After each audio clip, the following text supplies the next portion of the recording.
এই যে ঘুরতে এলাম আমরা, মানে ওয়াও, মানে খুব সুন্দর। কারণ সন্ধ্যা টাইম, সূর্য ডুবতেছে, কারণ সূর্যটা দেখা যায় না ওই দিক, কারণ খুবই সুন্দর একটা পরিবেশ।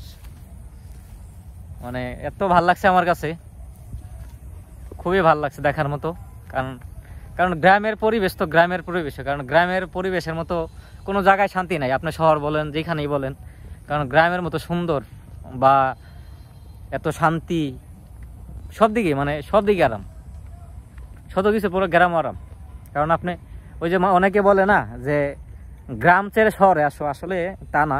কারণ শহরের পরিবেশ তো ভাই একদম নিজে বুঝেন, কারণ গ্রামের গাছাল বা গ্রামের একটা দৃশ্য বা গ্রামের একটা সৌন্দর্য, এই যে দেখেন তো পাহাড়ের যে দৃশ্য আমার পিছনে, মানে ওয়াও, দেখার মতো। তো অবশ্যই কেমন লাগছে কমেন্ট করে জানাবেন আপনারা।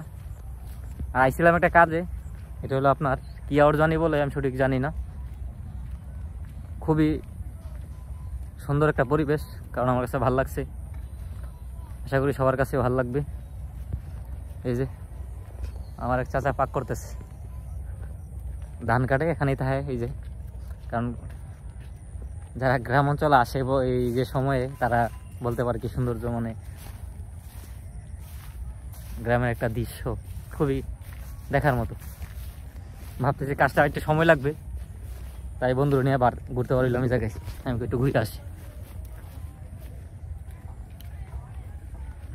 সবাই ধান কাটা নিয়ে ব্যস্ত, ধান ভাঙ্গানি নিয়ে ব্যস্ত। আর আজকে এমনিতে প্রচুর বৃষ্টি ছিল, অনেকেই ধান কাটা মানে আউরে রেখেছে, ধান শুকাইতে পারে না। আজকে সকাল থেকে রোদ ছিল অনেক, কিন্তু 12টার পর থেকে আপনার অত বৃষ্টি ছিল, প্রায় 3 ঘন্টা বৃষ্টি ছিল।